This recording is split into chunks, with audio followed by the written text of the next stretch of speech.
Guys, what's up? My mom got herself a car. It is a 2008 Nissan Rogue. It has a white exterior and a tan and black interior with a little chrome on the shifter and the door handles.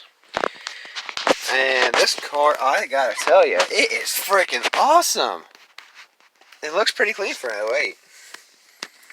And look at these floor mats. I don't mind my shoes. My shoes are dirty. Alright, it's got the brake, gas pedal, e-brakes right here. Got all your gadgets and stuff. I don't use these, I just do the horn. Good to go. And got the hit the mirror, what's up? We got that mirror, and we got that mirror. And so we got cup holders here.